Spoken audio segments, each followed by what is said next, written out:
তালাক হয়ে যাওয়ার পর স্বামী কোর্ট থেকে বেরিয়ে অটোতে বসল, আর তালাকপ্রাপ্তা স্ত্রী সেই একই অটোতে এসে বসে পড়ল। উদাস স্বামী 10 বছর একসঙ্গে থাকা স্ত্রী কণিকার দিকে এক কাতর দৃষ্টিতে তাকালো।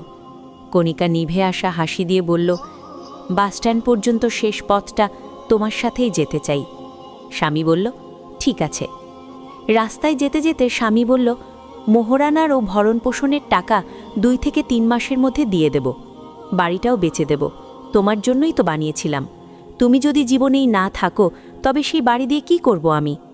কণিকা তাড়াহুড়ো করে বলল, বাড়ি কখনোই বেচো না, আমাকে টাকা দেয়া লাগবে না, প্রাইভেট চাকরি করছি, আমার আর রিনার খরচ হয়ে যায়। হঠাৎ অটোওয়ালা ব্রেক কষল। কণিকা মুখ সামনে থাকা রেলিংলে ধাক্কা লাগার উপক্রম। তখনই স্বামী হঠাৎ তার হাত ধরে তাকে বাঁচিয়ে দিল। স্বামীর চোখের দিকে তাকিয়ে কণিকা অশ্রুভরা কণ্ঠে বলল, আমরা আলাদা হয়ে গেছি, তবে তোমার যত্ন নেওয়ার অভ্যেসটা তো যায়নি।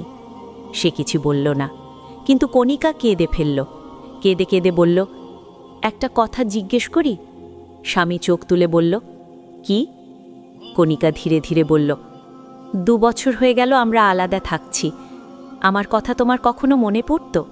স্বামী বলল, এখন বলেই বা কী লাভ, এখন তো সব শেষ হয়ে গেছে না, তালাক হয়ে গেছে। কণিকা বলল, এই 2 বছরে একবারও সেই ঘুমটা আর পাইনি যে ঘুম তোমার হাতকে বালিশ বানিয়ে হতো। কথা শেষ করে সে ফুপিয়ে কেঁদে উঠল। এ সময় বাসস্ট্যান্ড চলে এসেছে। দুজন অটো থেকে নেমে দাঁড়াতেই স্বামী তার হাত ধরে ফেলল।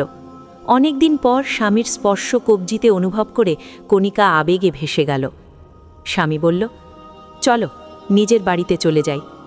এটা শুনেই কণিকা বলল, তালাকের কাগজগুলো তাহলে? স্বামী শান্ত গলায় বলল, ছিঁড়ে ফেলব। এটা শুনেই কণিকা হাউ মাউ করে কেঁদে স্বামীর গলায় মাথা রাখল।